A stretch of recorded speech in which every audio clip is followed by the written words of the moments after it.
from right from I can remember being really, really fascinated by the moon when I was really, really young. And it was when I was going through some kind of personal, what do we say, challenges maybe, that I started looking, more into astrology really, and had my first ever reading, which kind of blew my mind. And from then, I've just kind of used it more and more, and now I just use it daily, for all sorts of stuff, and in my business. I've just launched a website which was launched on a time which was astrologically positive for me. So there's all sorts of ways that you can use it. But I'm really, really excited to sort of share with people the kind of the basics. I know sometimes, when you listen to an astrologer, it can all sound really complicated and, get a bit kind of too much information. So hopefully we're going to decipher it nice and sort of simply for you, so that you've got some real basic stuff to look at your chart. So that's me really. Yeah, perfect. Excellent. I think we've got everybody on now, which is amazing. Hi, Fran, Liz. I know you've just signed in with audio, Liz. So yeah, just a quick introduction. So this is our first kind of group coaching on astrology, and we are mostly beginners here. So don't feel like you need to know about astrology at all. We are very much starting from the basics. So you've all done your birth chart report, you've got that in front of you. So Susie's going to just run us through an introduction to astrology tonight and get you understanding your birth charts a bit more, and then we'll go on to have a bit of discussion around some of the similarities, because we've actually got quite a lot of similar signs in the group, quite a lot of water, Cancerians. So it's interesting as well. So yeah, I won't kind of spoil too much. I'll let you get into it, Susie. But no, thanks for all joining. Yeah, it's actually a good job we've got you here, Natalie, because your earth is going to keep us grounded and stop us from going off course. I can try. Which is interesting. Yeah, does everyone want to? Oh, you have muted yourself. That's cool. Great. Okay, so I thought I'd start off by talking about the three kind of aspects which are the things that are really positive to look at straight away and kind of easy to understand if you're looking at your chart. So you've obviously all heard of your sun sign. That's the thing that you kind of look up when you look in the paper. If you look at your astrology chart there. So the sun sign is kind of where the sun was when you were born, basically. And it's kind of your personal nature, your basic kind of needs, how you identify with yourself in the world. And that sign obviously is, it's for 30 days, it's in the same sign. So it's in, Aquarius for 30 days, and then it changes to another sign. So you get, a group of people all born under one sign, but their charts can be so different. So the next one is the ascendant, which is what we call the rising sign. So if you're looking at your chart now, which I think you are, nod if you are looking at your chart. Yeah. So the sun is like a circle with a dot. You can find that. The ascendant is AS, so there's an AS you'll be able to see, and that's where the sun actually rose on your day of birth.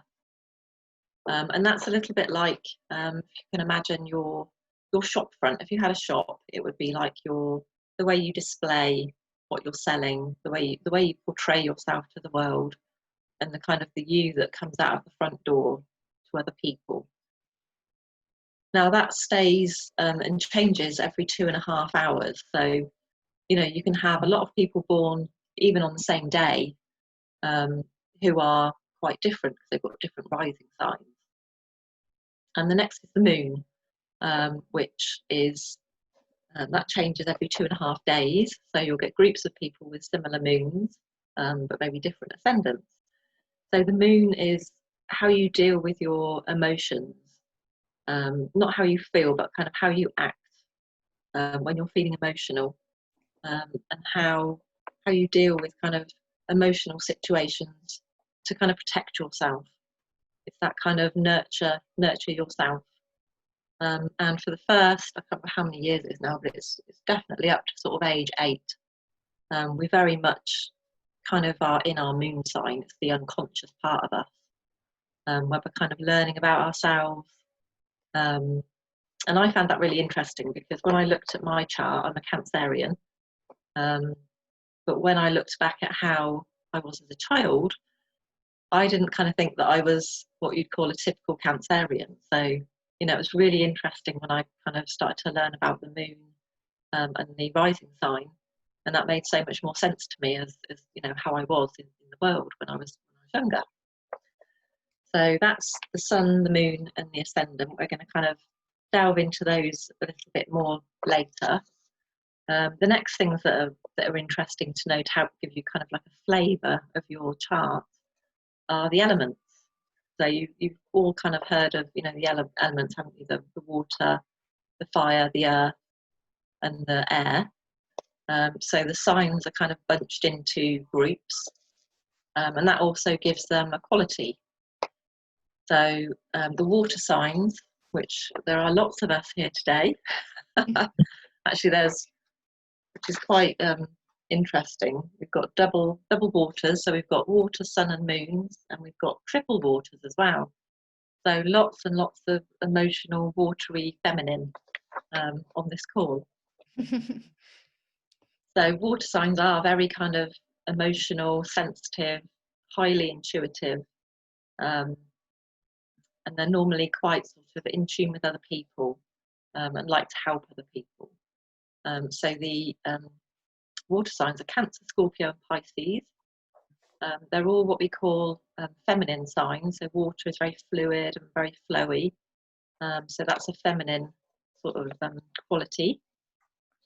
Then we've got the fire signs, which Natalie, you're a Leo, aren't you? So you're a fire. So, you know, hopefully you don't feel too kind of like watered on today. If you put out your big Leo energy, you can hopefully burn brightly in the corner there. So they're very dynamic, passionate, can sometimes be easily kind of angered, depending on which fire sign you are, because they're different fire signs. Is the word. Is that right? Yeah. Yeah. One thing. Sparky. Yeah, one thing I would say though that we were talking about earlier, Susie, is it's really interesting how if you're a certain type of sign, you actually navigate yourself towards other people that are the water, for example. Because I realised the other month that about 4 of my best friends and my boyfriend were all Cancers. And I just realised that because I had a really busy month with birthdays, and I was thinking, why is everyone's birthday in July? And I realised actually that's probably because that energy is really calming, and I was actually being attracted to that. So it was really interesting that I realised that. So I think there's a bit around if you've not got much in your sign, you kind of find that in others sometimes. Yeah, definitely, because you know when you look at your chart, quite often you can have one or more elements kind of missing, or you might have a lot of water and not so much fire. So you need to kind of either find that quality in yourself somehow, or you do gravitate towards people who have got that quality, like you say. You're making me giggle. I'm thinking about all the Capricorn men that seem to kind of hover around, because I don't have any of that around me, and I have to stay away from them actually, because they become very annoying after a while. Yeah, and it's always interesting when, you know, maybe you meet somebody that you get on really well with, and then they're a certain sign, or maybe some type of people you don't get on with so well with, and you find that they're, you know, there may be fire signs or, you know, earth signs or something. And it's just to do with the qualities that maybe clash or complement your chart. So we've got the fire signs. So we've got Aries, and we've got Leo and Sagittarius.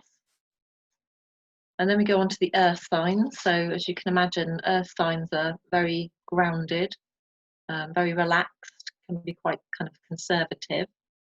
So we've got Taurus, Virgo, and Capricorn. I don't know if we've got any. No, we've got no Taurus or no earthy earthy suns here. I actually have a Capricorn moon, which is quite interesting because sometimes you can have what we call kind of like an opposite, which can cause friction. You know, they're quite a difficult pairing. And I think from what Deborah said, you've got quite a an interesting opposition in your chart, Natalie. Did she mention that to you? No, but she mentioned kind of a T. She called it like a T section. T square, yeah. There we go. I'm learning. I'm the ultimate beginner here. And she just mentioned that there was a lot of kind of 6 or so planets that were kind of in conjunction. And that was in relation to kind of different points in my life. These planets would come together all at once and there'd be quite a difficult time. And she took me back to a time in 2012 and said it was a really hard time for you. And that was actually when I had my really bad episode of OCD, but I didn't realise that was going on and why. So again, it's interesting that sometimes your chart can show you what's coming and why things have happened. I haven't really ever used it in that way before. Yeah, it is fascinating. It's just the wording still confuses me a bit, hence I'm very much still trying to understand it myself. Yeah, so I'm trying to keep it really sort of quite basic so that it doesn't get too complicated.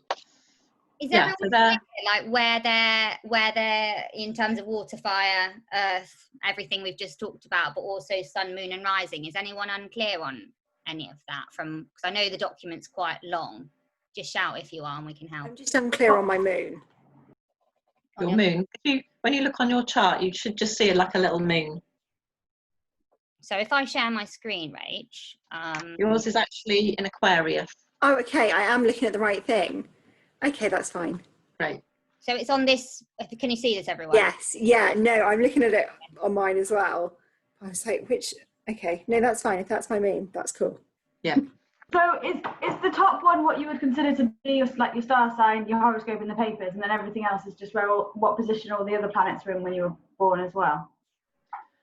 Yeah, I mean, the sun is the one that, people talk about the most, which is the one that's in the papers. And like I was saying, that it doesn't change for 30 days. So you've got a mass of people who are all, Leos. But So when the rising sign changes every 2.5 hours, that means there's going to be a lot of people with very different charts. So when you're reading something in the paper, sometimes it can resonate with people, but other times it's, so off that it could be, someone from a different planet. And that's why, because they're just basing it on the sun sign and nothing else. So did you say there was no one here with an Earth sun sign, or were you talking about moons? Because I think I am. I'm a Virgo. Yeah, but you couldn't open. That's probably why. Susie couldn't open your chart, Fran, for some reason. So I don't know. So yeah, you probably are, but for some reason we couldn't open your chart earlier. I'm gonna have a little look and see if I can open it here. Oh, okay. But yeah, that's probably right, Fran. Don't take what we say for gospel. Yeah, if that's what it says on your chart, then it obviously is. But I couldn't open yours, so I couldn't see it. That's so strange. I just opened it I didn't know where it was, so I opened it from the email I sent you, Nat. I know, I opened it too, but Susie struggled with it for some reason. But I opened all the rest, but not those two. Just strange. Yeah, strange. But we are having, and I will come on to this later, but you are having a one-to-one follow-up with Deborah, who's one of Susie's good friends, around your own personal chart. So if there is anything unclear today, you can cover that off. So hopefully that'll help, because I know there's lots of information. And obviously it's very hard to do like a group, because there's so much, everything's so unique to you. To start talking about how it all affects each other is a totally different conversation.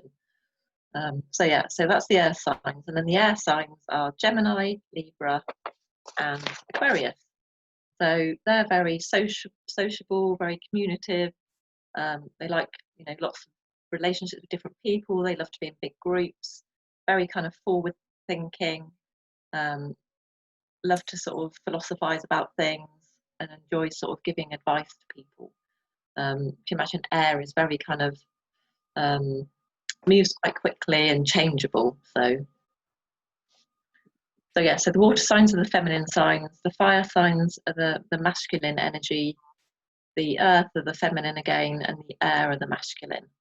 So that's just kind of the qualities of the elements. So then going on to another aspect of the actual of the sun signs and things, there actually also can be an element of three different things. So they can either be a cardinal, a fixed or a mutable. So this again adds another element to your chart. So the cardinal. So if you think about your the whole chart of the 12 different signs. So we've got, like, for instance, Aries is spring. So that's the first chart that begins the astrology new year. As in it's the first sign. So that's what we call a cardinal sign. So the cardinal signs, which are Cancer, Aries, Libra, and Capricorn, they're all the beginners of each of the elements, each of the seasons, sorry. So for instance, Aries starts off spring.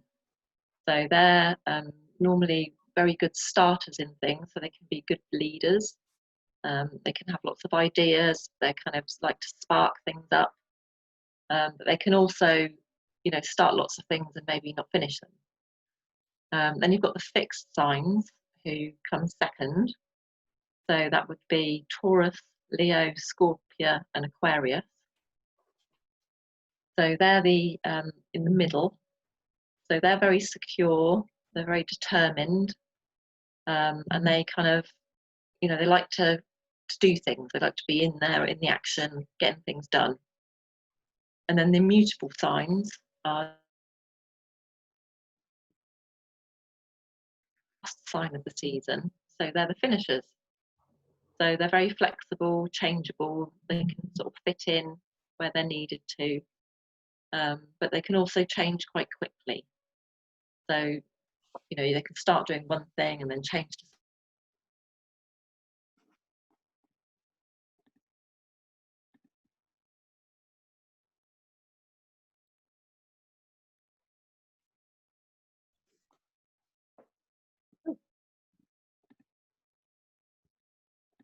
Oh, I think we lost you for a minute, Susie, there. Are you back? Yeah, I just disappeared. Yeah, no worries. I think we got to the finishers. I just didn't hear which of the signs were in that group. Oh, you're cutting out there. Oh, sorry, am I back? Can you hear me? Yeah, I can hear you now. I think you just got to the bit about the finishers. Right, so you heard the bit about being, the finishers. Can So I ask that gives a question? Sorry. Yeah, I was just going to say, is there any questions before we kind of go any further? Because obviously that's quite a lot of information. Yeah. So when you talk about these particular signs, are you referring to the sun sign, or all of the signs are obviously fixed, mutable, or cardinal, but we tend to look at the sun sign as being the one that you can kind of feel the energy from. But it depends what you're doing with the chart. So if you were, say, looking at your communication style, you would have a look and see what planet is in your communication sector, and then look to see the qualities of it. Because obviously it's sliced up into all those different sections, isn't it? And all those different sections are, different areas of your life, different areas of the way you are, so whether that's communication or relationships or family. So if you were looking at relationships, you would look in your relationship area, find out what planet is in your relationship area and where Venus is, and then look at those qualities. and do we all have a fixed, cardinal, and mutable? Normally, yeah. I mean, there's 4 in each of those, so it would be quite unusual if you didn't have any of those 4 at all in your chart somewhere. But it's quite possible that you've got kind of more cardinal signs, say, or more of the mutable. And that's the interesting thing when you start looking at where all the different qualities are and how your chart's made up. Kind of find out where your bits are missing and where your strengths are, and where your weaknesses might be. So that it really helps you to kind of like it's a brilliant form of self-development. When you find out where your weaknesses are and how you can kind of bolster those, where you have to work harder, why you find certain things more difficult, it's a real eye-opener. So sorry to just clarify. No, carry on. So what I mean is, if you were to ask someone, where are they a cardinal, fixed, or mutable, are you looking at you're not just looking at their sun sign, their sun, like, I don't know how to explain. No, all the different planets are obviously, you've got different planets all over your chart. Yeah. So if you were looking at, like I say, your communication style, you would look at which, so say, for instance, I've got, what have I got in my communication? I've got Mercury, which is lots of Gemini and stuff like that. So I would look and see, so, right, where is Gemini? So Gemini is mutable. So I'm very good in my communication style of kind of finishing up the conversations and kind of being quite patient and waiting till the end of the conversation to summarize. Whereas, you know, if I was in a group of people, I might not be the first one to kind of stand up and want to talk. You know, somebody with, say, Libra or no, Leo actually would probably be better, because they're more likely to stand up and start the conversation. I think as well, Liv, this is where those one-to-ones will really help, because I think there is a lot here, and I think it's really good to go into those one-to-ones with like a really clear idea about like one aspect that you want to understand more about, and it might be work or, like Susie says, communications, relationships, and you can almost kind of get more out of it by being quite specific. And that's the problem with astrology in the newspaper, it's too general, so it doesn't know you. Hence, if you can be specific about what you're looking for, it can help. I don't know if you agree, Susie, with that. Yeah, I mean, you know, the sun, moon and rising signs are the place to start, really, because they're quite big players in your chart, kind of thing. So if you were just looking at those three, you know, that would give you a lot of information, and looking at the qualities and how they were spread between those three areas, without going into the rest of the chart, which, like, you know, obviously goes on and on and on, because there's so many different planets and so many different areas. So yeah, if you broke it down into those three and looked at the different qualities and the feminine, the masculine, and whether it was cardinal, you then start to see how they play against each other. So we were saying at the end, weren't we, Natalie, that maybe we're going to split off into groups, and, you know, maybe you can look at each other's suns and moons and see how the qualities, you know, either help or maybe hinder, you know, and how they might support each other, that type of thing. And I think it's quite nice when you see other people's charts as well, because you can kind of see how they, you know, work together.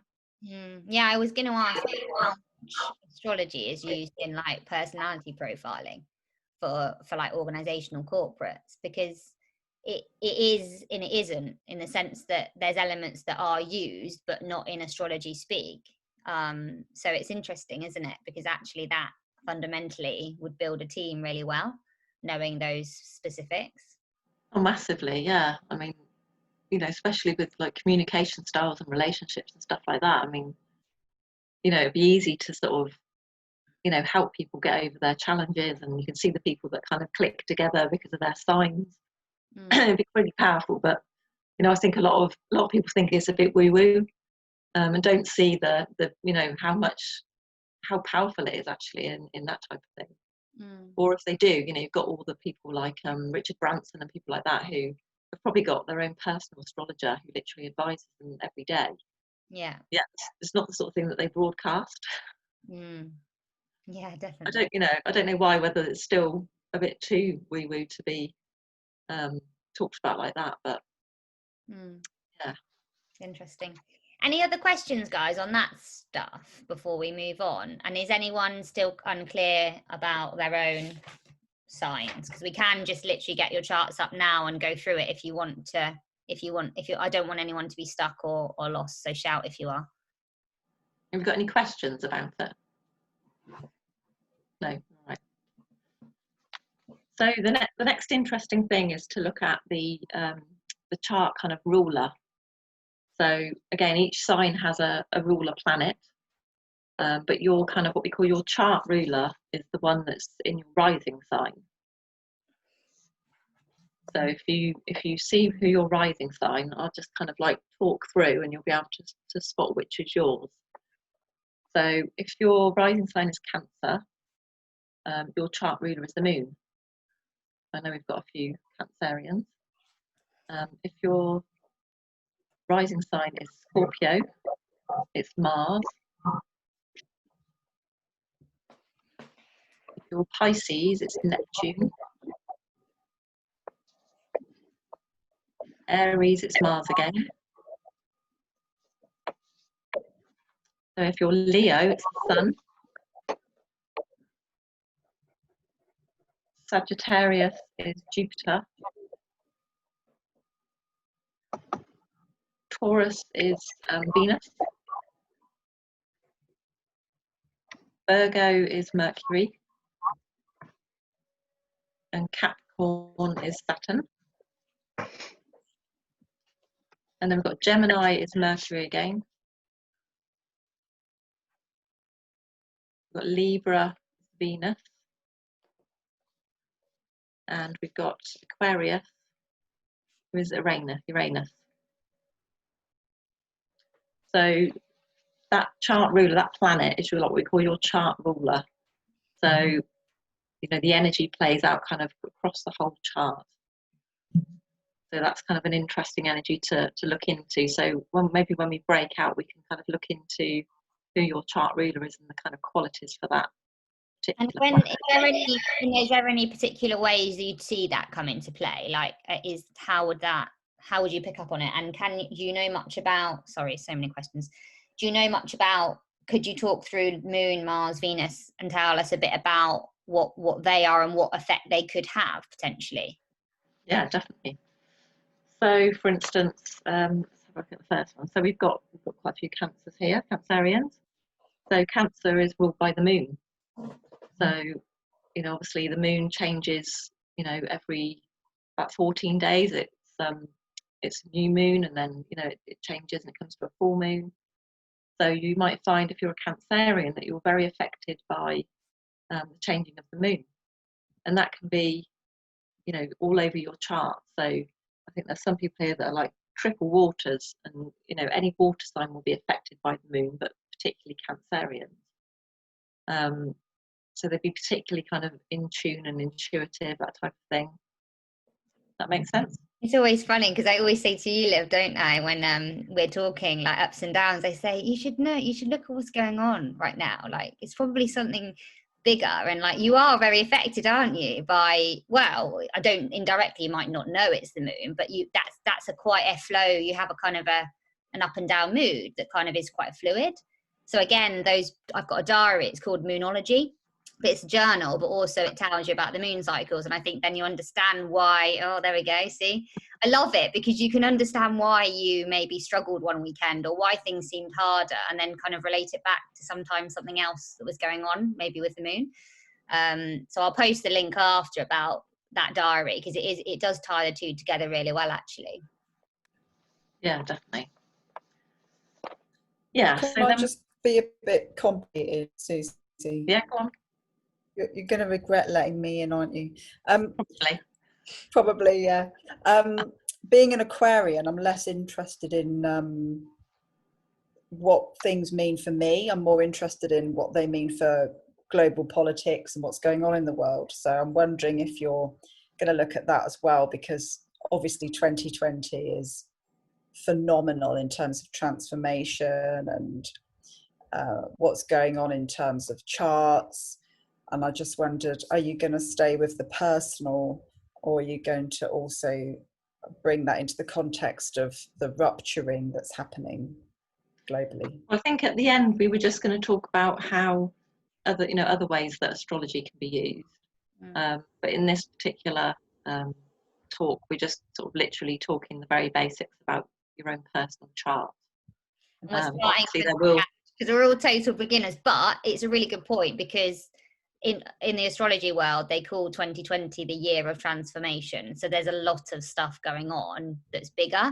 So I think it's important to touch on that, but I think it's quite overwhelming if you don't understand the basics to then see that global piece as well. So I think we need to touch on it, but I think this will become a series of, we'll start somewhere and then we'll keep on learning, really. Yeah, I mean, at the end I was going to suggest ways that you can kind of keep in touch with the astrology, and that, you know, also helps with what's playing out anytime, and particularly this year, where there have been some really, really kind of heavy things going on up in the sky, you know, where I don't know if you've heard of planets being in retrograde, and that's where they stand still. But at that time, they're kind of going over old ground in whatever their quality is. And like right now, there's going to be 6 planets in retrograde again, which, you know, is kind of unheard of, really, having that many. Yeah. So there's lots of kind of going back and, you know, for personal reasons, as well as sort of, you know, like say in the wider world, you know, things are being kind of torn down and restructured, and, you know, there's a bit of anarchy going on. So there's loads and loads of kind of changes. And depending which planets are doing that, obviously it's, you know, different kind of energies going on there. Does anyone else want a bit of information? Oh, I can hear my own voice. Sorry about that. On their chart ruler. Because there was a few that weren't Cancer. Anyone else want you to go through that? Shout. Rachel? Yes. What's your chart ruler? Oh, sorry, you're on.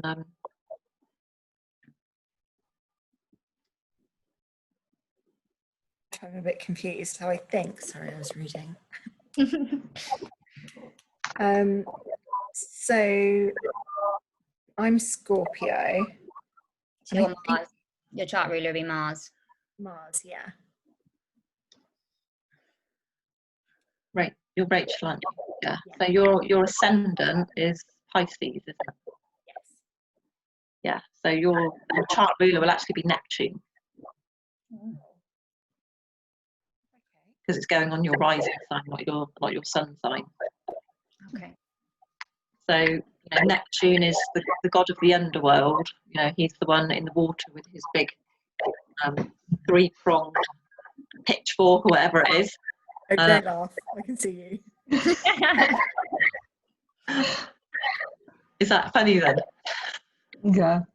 Is it? Yeah. So So one of my best friends, I thought she'd find it quite intriguing. Yeah. So Neptune is underwater. He lives underwater. So things can quite often be a bit cloudy for him, you know, because he's got to see through the water.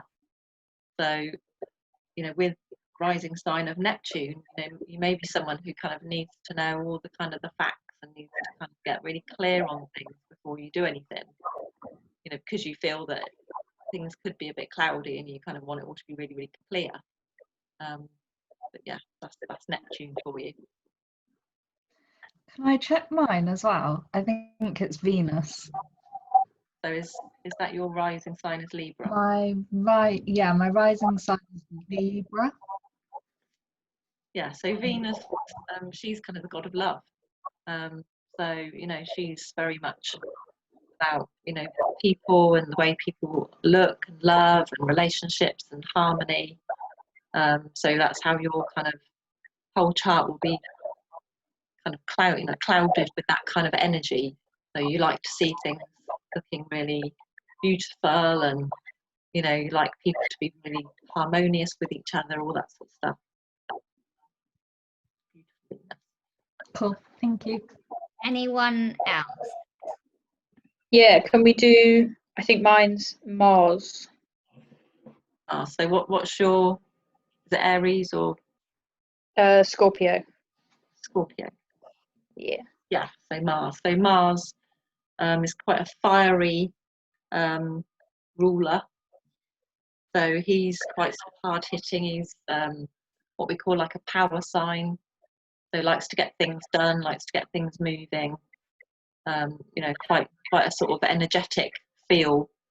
Whereas if you looked at sort of Neptune would be more kind of like much more slower and fluid energy. Mars is, you know, the fire energy. Cool. Thank you. Anybody else? Awesome. So, not wanting to give you too much information, but just so that you kind of understand how your chart is kind of like sliced up. You'll probably see when you look at your chart, it's kind of got lots of different crosses across it. So it's sliced like a cake off into 12 different sections. and they all mean different things. So like your, you want to kind of, so your rising sign is in your first house, and that's about self-image and identity, which is why it's kind of like your shop window, your front, where you walk out your front door and the way you are in the world. Susie, I'm just thinking, shall I share my screen just so people can have a look at what you're referencing here? You can do, yeah. So can you tell me, because I don't know either, just where we're referring to if I share this, and then tell me to just scroll up or down? Can you see that? So if you go to the circular picture of your chart, so the actual circle. Right. Where is that? Right at the bottom. These Just normally scroll at the top down.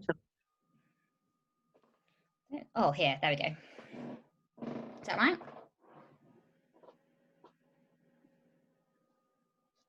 Can you see that? It's right at No. the bottom now. It's an actual circle. It looks a bit like a protractor or something from school. Can you see Yes. this? Isn't it? No, we can just see the list. Oh, I've scrolled down, but it's not catching up. Okay, well, as long as everyone can see that on there in front of them, that's fine, because I've got that in front of me, but obviously my computer's slow. No worries. Carry on. So can everybody see on their chart, normally on the inside circle, there's some numbers? Yeah? So as you follow around, you'll see, that it goes 1 to 12. So like I said, the first one is your self-image and identity. The second one, they're called houses, or slices, whatever you want to call them, but they are called houses in astrology. Second house is money, property, possessions. The third house is communication, learning and education. The fourth house is family, home, and kind of domestic affairs. The fifth house is romance, children, love affairs. The sixth house is routines, work and duty and health. The seventh house is partners, exes, enemies. The eighth house is joint finances, debts, and those kind of taboo subjects like sex. The ninth house is study, travel, higher learning, spirituality, religion. 10th house is career, ambition, reputation, how you want to make your mark on the world. The 11th house is friends, your kind of inner circle, your hopes and dreams. And the 12th house is your fears, kind of the underworld, that kind of deepest, darkest sort of secrets, enemies, that kind of real dark area where all your mysteries are held. What can you say? So that's how it's all sectioned up. Can you tell me what number one Which was? number? Number one. Number one is self-image and identity. Okay. So your ascendant will always be in the first house.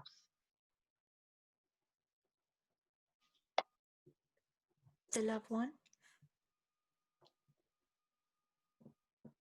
So obviously, when you're looking at your chart in a deeper way, depending on which house you're in, you would look to see which planets are in each house, and they kind of give the energy to that particular area. And that's why it's, it can kind of take a long time to just talk through your individual chart, because you're not just looking at the sun and the moon and the ascendant, you're looking at all those 12 areas, and then however many planets are in each. I mean, you might see that on your chart in some of those sections you've got a few planets together, some might be completely empty, or they might be quite evenly separated around. And that's kind of the interesting thing, because it can kind of bring the energies over to certain things, and then the other energies that maybe haven't got any planets in, could be the bits that maybe are either easy for you, or maybe are challenging for you. Do you want to give an example Susie, of someone that you've got a chart for that has an ascendant in one of the houses, and we can talk it through. So, Who wants to be a guinea pig? Rachel. So you've got your ascendant in Pisces. I don't know if you've got my right chart, by the way, because I haven't got any fire, I don't think, because I've got Taurus, I'm Taurus with Capricorn rising.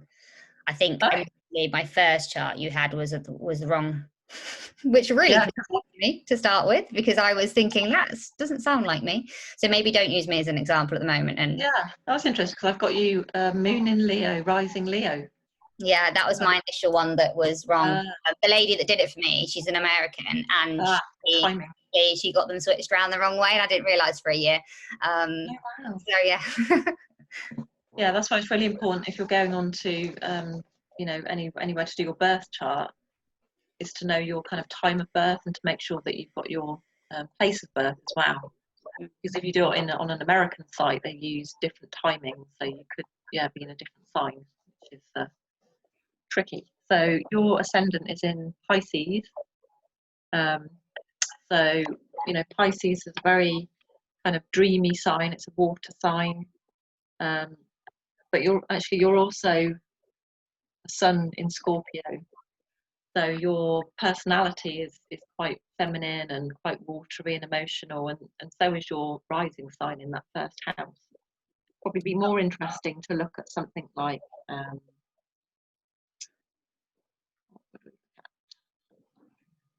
so your moon is in Aquarius, and it's in the 12th house. So you've got your sun in Scorpio in the 8th, your moon is in the 12th, and your ascendant in Pisces is in the 1st. So if you're thinking about the way you are in the world, is Pisces, that's your first house, which is water. You've then got Aquarius, which is air. Your moon is kind of how you deal with your emotions, you know, and how you how you deal with them, and you know how you act when you're dealing with emotional challenges and stuff like that. And that's in your 12th house, and the 12th house is probably one of the most kind of challenging of the chart, because it is about your fears and your kind of deepest, darkest kind of worries, you know, your self kind of secrets and stuff like that. So for a moon sign, and being in Aquarius as well, which is an air sign, which is, you know, air is very much in the head, thoughts and stuff like that. So I would imagine, yeah, that could be quite a challenging position. It explains everything. No. Yeah, it's weird, isn't it? Like, oh, that's right. No, that's interesting. Anyone else have any questions on that stuff? Because I think when I first started reading about this, the houses are what confused me the most, and I think it's just because there's lots of information. But that's really helped me understand it. I think it's just, again, to pick up in your one-to-ones, some specific examples to talk around maybe a few items and then understanding it rather than trying to delve into it all. So maybe from this, take one aspect into your call with Deborah, and that might help. I know Deborah said 10-15 minutes. You'll probably end up having a half an hour phone call because she loves it that much. Yeah, that's been really helpful for me. Yeah, if you're just thinking it about you know, sections of your life, then it's a lot easier, isn't it? So if you were having challenges maybe in your relationship, say, you know, Deborah would be looking at where your kind of Venus sign is and where your Mercury is. And if you had a partner, she could look at where theirs were as well, so that you can see how you interact with each other and where your challenges might be, you know, that type of thing. Yeah, I keep asking my boyfriend to do the quiz, and he just keeps saying, well, he keeps making excuses, and I'm like, no, you have to. Perhaps is he a Pisces? No, he's a Cancer. Water, yeah. Perfect. Any other questions, Rachel? I think you're going to look like you were going to say something, but maybe not. No. I'm a bit lost on the on these houses things. The picture, I can't quite. I don't know if I think I'm looking at the right image, the circular one, yeah. But I can't see the numbers. I don't understand what I'm looking at. I just don't understand it. So on the inside the circle, are there any numbers on there? No. Well, they're The Roman, Roman numerals. yeah. On the white circle, you'll have Roman numerals going around the outside. okay, on that inner white circle. On the inner white Okay. circle. Yeah. Can you yeah. see those? Yeah. Yeah. So where you'll see there's a number 1, which is what we call where your ascendant is. That's your first house. I can't see the number 1 though. Say yes. There'll be an AS. Because it's got loads of lines through it. Yeah, it can be quite difficult to read with all the different lines and stuff in. Okay, so that's if you scroll up, because I kind of had the same thing, like trying to work it out. If you scroll up a couple of pages, I think it has them all written out for you. So it says like house 1 and what you're in house 1, house 2, and it has them all written, which I found a little bit easier to. There should be a list as well. oh yeah. Okay, cool. That helps. Read one of yours out, Liv, for us. Putting you on the spot. Says my ascendant is Taurus. If I scroll down, I can't see house 1, but house 2. House 1 is Taurus anyway, so. Oh, I see. Okay. The one next to that going upwards would be house 2. So Gemini. Yeah. So I find it really useful with the circle chart as well. I kind of draw lines across it to kind of section it off, and then wrote like the different things round it so that you could see what the areas were. Because and it's nice to have it in a list. But if you're looking at kind of where things can be sort of like opposite each other, like for instance, I've got my sun in Cancer, my moon in Capricorn, and they're right opposite each other, which is quite a difficult kind of aspect. So you can kind of see where things are when you kind of split it off on the circle. How do you know where your ascendant is? It says AS. Oh, I thought that was 1. It is the same thing. It is. Okay. Cool, thank you. Yeah, the houses for me, until I was talked through it, it was really confusing. And what I'll do as well, there's some really good YouTube videos on this stuff specifically, so I'll post it after, and it might be that helps, because sometimes you just need to listen to it a few times and then look at your chart rather than trying to understand it on someone else's chart, because it's even more confusing. I think that's the thing, when you start talking, about your own chart in one particular area, it makes a lot more sense, because the person will be kind of talking through your challenges and the way that you'll be in certain situations and stuff like that. So it makes a lot more sense to you when someone's talking to you about your own chart in a certain house. But yeah, thank you. Any other questions? I mean, it's quite a lot more complicated, isn't it, than just a sun sign? On the wheel, on the picture, I don't know if I'm like jumping ahead. What does the MC mean? The MC. That's to do with your moon or Mercury. Okay. It's just an M with a little c. Capital M, capital C. Oh, that'd be your Mercury then. Okay, cool. Thank you. So that's But what I would encourage you to do is to maybe, look at your, your rising, your moon, and your sun sign, and maybe delve into those signs, the qualities and the positive qualities and the kind of the challenges, that type of thing. To start with, rather than sort of trying to go all around the whole chart, and there's so much there. It's quite easy to kind of get lost, and it gets quite complicated. Yeah. Also, when you speak to Deborah, she's going to focus on what's activated right now in your chart specifically. So it might help just make it current, because again, you've only got between 15 minutes and half an hour with her. So she's going to focus on what's going on at the moment with regards to how everything's feeling for you. But if you've got any specific questions, I just note them down for her beforehand. And she's actually, Deborah is going to do a session for us in September, because in September we're doing relationships. Well, we're having a whole month on relationships. We're covering the love languages, and we're covering a little bit of relationships linked to astrology. So Deborah's actually going to be doing a session. I'll post later, but it's going to be the 10th of September.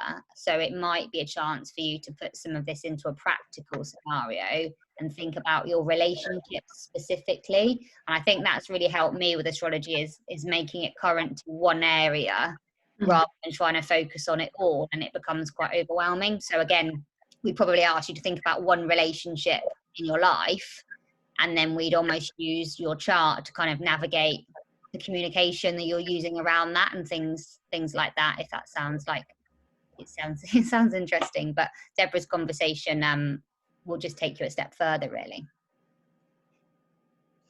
Yeah, I think she does a 2-hour workshop about relationships as well, where she goes around each of the signs, you know, and how they communicate. Because obviously it's, you know, it's challenging enough with your own kind of communication, but when, you know, you've got all different people in your life with different charts, it can be really interesting to, you know, to know the right way to communicate with certain people to get the best results, kind of thing. It's interesting. Awesome. Are we going to cover any other content, Susie, or do you think that's enough on the, because I know we had a long list, but we didn't know how much we'd Yeah, I think that's probably enough, because I think if we go into anything else, it's just going to kind of confuse people. Yeah, I think it's probably best if, to just kind of concentrate on those 3 areas, and maybe look at, you know, the planets, the chart rulers, you know, the energies, that type of thing. And then think about what, you know, what questions you've got going forward, whether there's a certain area of your life that you need some guidance in, or whether you're just, you know, interested in like your future career or something like that. So just pick an aspect, so that Deborah can kind of hone in on something for you. I know we've not got lots of time left, but I'm going to put you into breakout rooms just for 5 minutes with someone random. And you can just have a bit of a chat, only because even if you want to talk about that other person, you might know them well, you might not. But again, it just helps you kind of just brain dump a little bit after what we've spoken about today.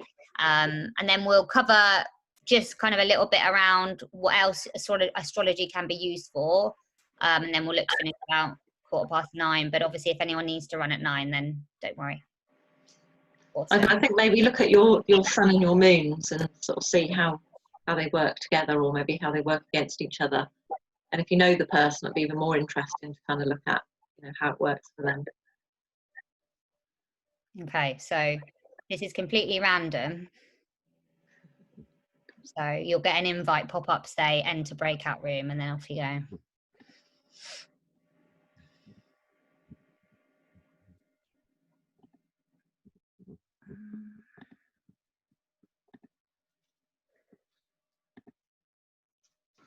Okay.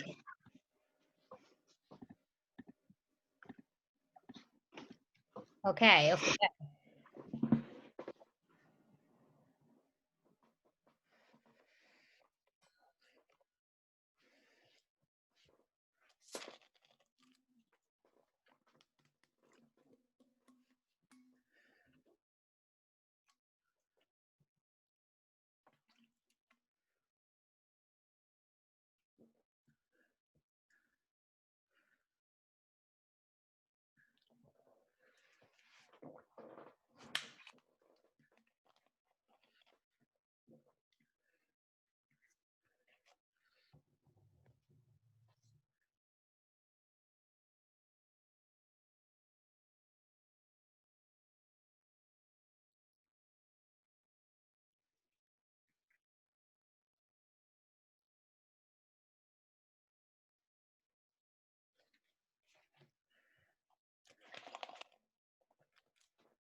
you know, normally if you like, ever look into your horoscope and things and you look at these signs, Yeah. and that's just appeared. Sorry, I'm just being nosy. Carry on. Yeah, I was just saying, when you look up, like, I've read about like my sun sign, like your main star sign before, but I've not looked much into the ascendant and the moon. But I guess it's just the same in terms of when you look up those signs, you might have parts of those characteristics as well. Is that kind of what it means? I don't really know how to explain myself, so don't worry. I think, again, like she kind of said to start with, your moon is like your emotion. So like emotion linked to that. Obviously your sun, I don't know what the other one is though. Hannah, you might know. We're all beginners here. Just what's the question, sorry? So sun, moon and Ascendant, rising. Yeah. What does that mean? The ascendant, rising sign. That's almost like your true essence. So you know, we were talking the other day about like post conditioning. You're like conditioned and you turn into who the society wants you to be. It's almost like your true nature. That's what I take that as. Whereas your moon is your emotion, so your emotional body. Okay. True nature. I'm just making notes. Ooh. So I don't know. I've been making notes the whole way through. I feel like a right little nerd. Yeah, I have as well. I don't know how true it is. I remember reading once that like the sun, so your sun sign is obviously like your main traditional like horoscope, and that's like how you are. And then I read that like your rising or your ascendant is how like you're seen by others, and then your moon is like how you are internally. I guess the moon bit makes sense if that's about like emotions and like how you act to protect yourself. I don't know about the rising ascending bit, how accurate that is. But I guess it's similar to what Nat was saying about like how you are in society. I guess it's quite similar. Yeah, so how almost you've projected yourself to be a certain way to fit in the world, whereas actually, I guess some people talk about astrology, and I love that when they say it's like a permission slip to be yourself. I really like that, because actually you're kind of owning who you are rather than trying to be who you feel like you should be to fit in. And I think that's where this stuff's really exciting. You can go back to like who you were born to be in this world, you know? Yeah. Like, true essence. I'm interested to read about the ascendant sign and the moon sign, because I've only really read the Cancer traits, you know. Yeah. And I feel like I match quite a lot of it, but not necessarily all of it. So then it'd be interesting to see the other signs and see what I relate to in those. Because when I've read other signs, I've always thought, oh, but that's not me because that's not my star sign, you know. But actually, you are related to the other signs. Yeah, there's so much, and I think in hindsight, I feel like we almost needed to cover like just one element today. I feel like even though Susie's a beginner and she's not an astrologist, she's like naturally just talks and goes so much deeper. But actually, it's starting with one element and then not overcomplicating it. I think that's how we lose people in astrology, by giving them too much information at once. So I hope we've not done that today. I think three things like the moon, the ascendant, and the sun is enough to go on, because the sun is like, it's what most people know about, but then actually that is only like not a third of you. But you know, if these other two ruling signs are quite important as well, your moon one and your ascendant, then they're actually quite big important areas to look at as well, but we only ever really look at one. But your chart ruler's moon as well, Liv, so like that's... Is it? Yeah, we talked about that earlier. Remember, your chart ruler was in Cancer, which is moon. No, Venus. No, because you're a Cancer. Oh, you're rising. Yeah, you're rising. Sorry, Venus. Sorry, ignore me. See, so my chart ruler is Venus, because my rising sign is Taurus. Is that right? Yes. Sorry, I was thinking of Cancer, but it's your sun. See, I'm getting confused as well. Right. It is, but no, I hope it's been useful. I'll take us back in a bit, and I hope those one-to-ones will help you guys even more, just because you can kind of go to Deborah with a little bit more information. She's awesome. She's also a coach. She's a psychologist. She's a hypnotherapist. Like, so she's not just astrology. She like brings it all together, which is really important, because I think sometimes it can be seen as just really fluffy, and it doesn't help. So I'm trying to change the perception of just it's another thing you can use to help you navigate, and like it's another piece that can just keep you on your journey and keep you aligned, really. But I don't think it's about knowing everything necessarily. Yeah, I think people kind of just think of like Mystic Meg and like the horoscopes that you have on like the lottery and all that, like back in the 90s. Oh yeah, that was so I think weird. really strange. Really, I can picture it now. Just had a flashback. Oh my with, like, god, with the ball. Did you have the a awful ball? fringe. Yeah. But Wow. I think that's it's what like, we're working against. That's the perception. I think that's almost so. It is literally like what the first thing you think of. Mystic Meg. Yeah. Actually, there's so much science in it. There's so much physics in it. There's so much like it that's fact, but actually people don't see that or want to even hear it. Yeah. I know we've got some work to do there, I think. And also that's why it was really interesting that lady came on, Lisa. She's a friend of Susie's, and she was like, everyone's so young, and I was like, yeah, this is what we're doing here. New generation of astrologists right here.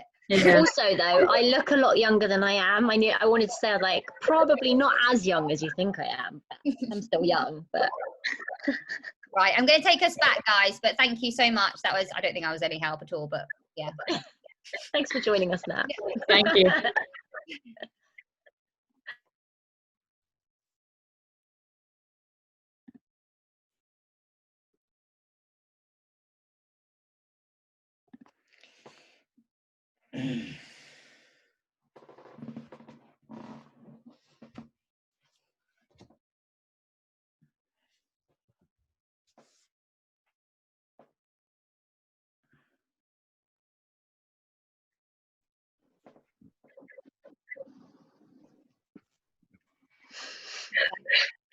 Record speed.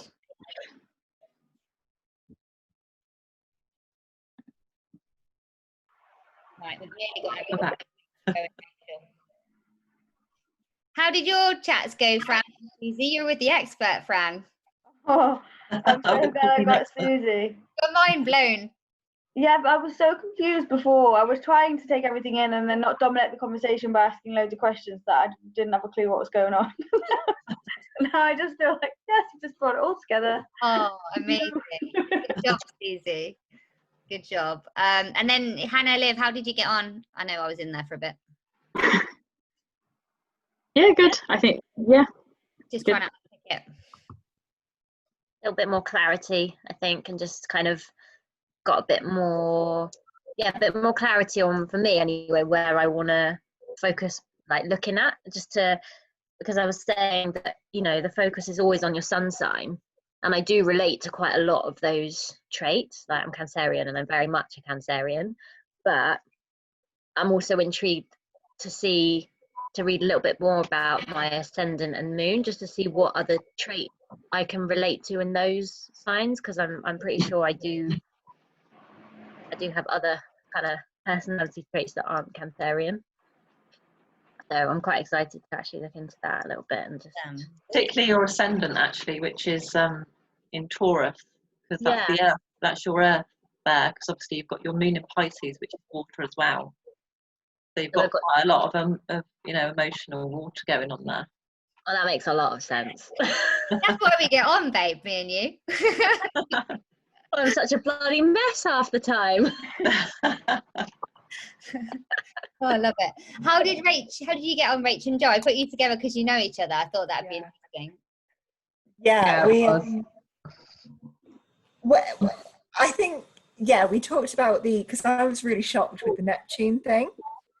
But then talking it through with Joe, we kind of sort of said, it doesn't have to be you're that person all the time. And then we kind of related it back to last year, where I had a really clouded mind, and I needed somebody to help me pick things apart and clear it before I could move forward. Mm-hmm. And that might have been the area in your chart that was activated at the time. You see, that's and what I went through a activated. really bad time, and I'm not usually like that, and but yeah, I think if it's not all the time, it does make sense.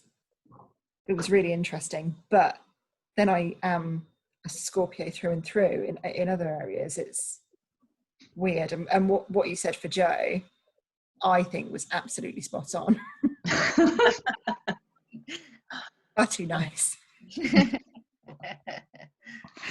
Yeah, really interesting. I can't wait to just print everything out though and go through it. And yeah, exactly. And I think that's the next step. So I know before the session you wouldn't have gone through it in a lot of detail, because it was a lot of kind of just a different language really, but you can go back now and obviously let me know if it's worth having a follow-up, because Susie's offered to do another session like this where we just go and talk through stuff again, and just understand it with a different perspective. So we have our one-to-ones and we can discuss whether we can run another session like this in the future. But Susie, just to finish us off, do we want to talk a little bit about other ways astrology is used? Yeah, can do, and sort of where interesting places that you can go to find, you know, information kind of thing. So I mean, and we can basically use for just about everything, you know, from relationships to business to, you know, making decisions, or, you know, when's a good time to sort of do certain things. You know, even sort of signing contracts or going on holiday and stuff like that. I mean, obviously, you know, some people can take it too far and sort of let it completely take over their life. But if you were looking for, I don't know, say the right time to get married, or you know, the right time to buy a house so that it all went smoothly, it's quite good to kind of know what's going on in the planets. You know, because like Mercury's in retrograde, Mercury is the planet of communication. If you're doing something important right in the middle of that, like signing a contract or, you know, going away somewhere, it likes to mess with technology and communication and stuff like that. And you might find that, you know, your computers go wrong, and you know, if you've signed a contract that there's, you know, problems with it and things like that. So it's quite good to know so that you can, you know, kind of delay things, or if something does go wrong, you can then look back and kind of say, oh, that's kind of why that happened, you know, because it was something going on, you know, with Mercury kind of thing. But I would say the best way to kind of use it at the moment with your, you know, being quite new to your charts, is to maybe follow somebody like Yasmin Boland from Moonology. Yeah. Or somebody like Elizabeth Peru. She does like a daily video. She does charge for some of her stuff, but you can sort of go on her Facebook page and she'll do little snippets. And they're really interesting, you know, and quite often she'll just talk about the energy of the day or the energy sort of coming up that week. What was her name? What Sorry, was her name? Elizabeth Peru. Elizabeth Peru. Peru. Yeah. Thank you. So I subscribe to her. It's called the Daily Tip-Off Report. And she, you know, it's really good. And I just listen to it in the morning, and it just kind of gives you a bit of a lowdown of what energies are around. So if you were, you know, gives you an idea of what to kind of focus on that day, or what to avoid kind of thing, what things might kind of challenge you that day. I think it's really good. Rather than hindsight, because I always do it the opposite way, because I've got the diary and I'm always behind. So then I go fill in my diary and I'm like, oh, that's why. You know, I'm trying to use it the other way of like, be prepared. Yeah. So also you can kind of like track the moons. So like with that diary, it's really good because the new moons and the full moons are automatically listed. So you'll know which sign the moon's in. So coming up on the 19th of this month, we've got a new moon in Leo, which is a black moon, they call it, because it's the third new moon of the season. So it will give you some questions to ask yourself before that new moon. And new moons are very good for sort of starting projects and stuff like that. And then the full moon is very good for kind of letting go of stuff that, you know, is not working, or relationships and stuff that are no longer serving you. So it's quite good to kind of maybe just track what's going on and looking where the moon is, so that you can see if you're, you know, struggling with something. It could be because you're trying to do it at the wrong time of the month. You know, you might be trying to maybe deal with some of your stuff that you want to let go of on the new moon, where the energy would be much easier on the full moon. Does that make sense?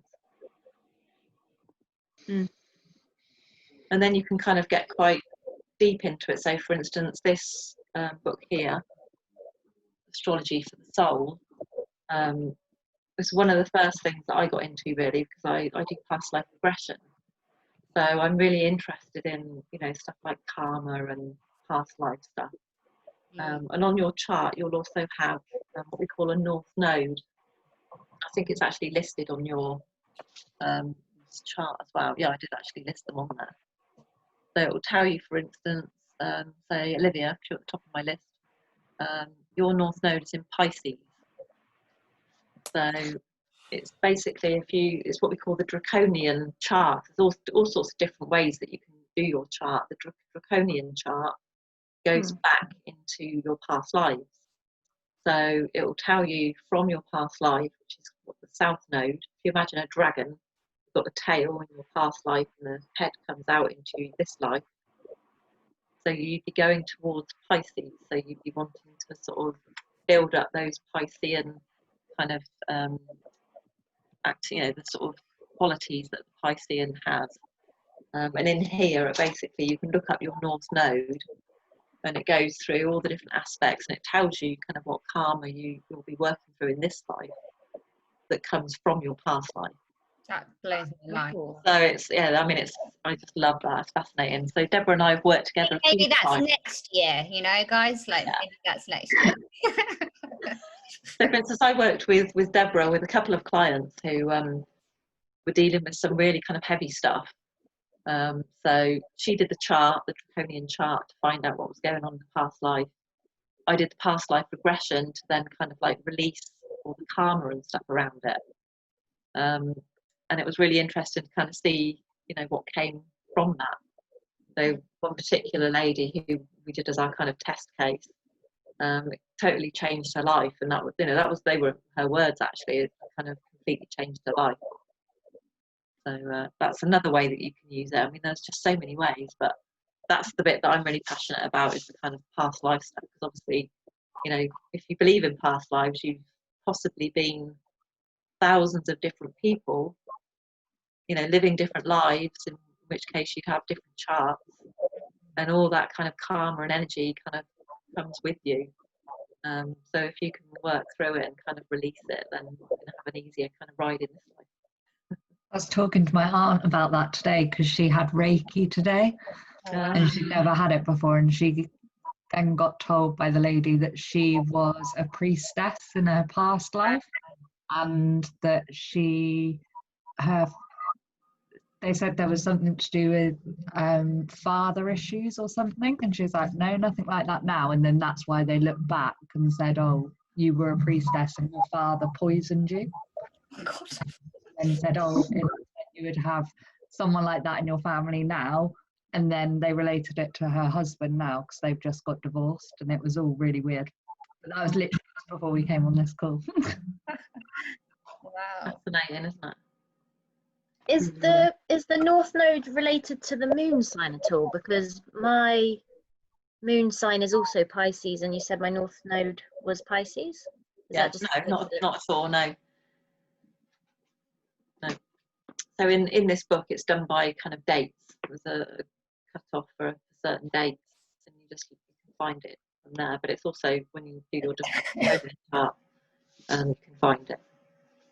So for instance, mine is Taurus, and I haven't got a lot of Taurus in my chart, so it might be completely different.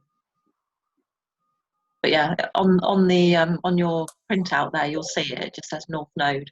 It'll tell you what sign it is. Awesome. Okay. Any final questions? I know we probably have overwhelmed you a bit, hence I have recorded this, because you can go back and watch it if you want to explore this more. But yeah, how I see it fits in the kind of general well-being world is that it's just another tool to use. I don't see any of us becoming experts in astrology. It's about kind of just having an idea of what else is going on, and knowing your internal innate self a bit better to then help you navigate. So it might be that you don't look at this again for 6 months, but then something big happens in a year, and then you actually bring out this work again and you look into it a bit more. So it's just there as a tool, really. But I hope it's kind of, helped start the conversation, really. And like I said, those one-to-ones will hopefully benefit you guys. And we're happy to do another follow-up session maybe in a few months' time once you guys have digested it a bit. But But yeah, thanks all for coming along. Thank you. Thank you, Thank Susie. you. And we've Yeah, got thank you for yoga having me. next Thanks so much. Thursday at 7 o'clock, everybody, with Eden. Next Thursday, 7 o'clock. So remember that, and I'll post loads of reminders about it, but we haven't had that for a little while now. So yes, get that date in the diaries. Thank you so much, Susie.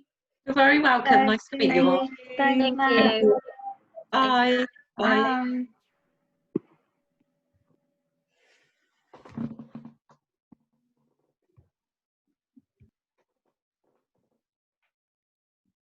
Hello. Hello. Huh? Are you going? I can stay for a minute and chat. Let me stop the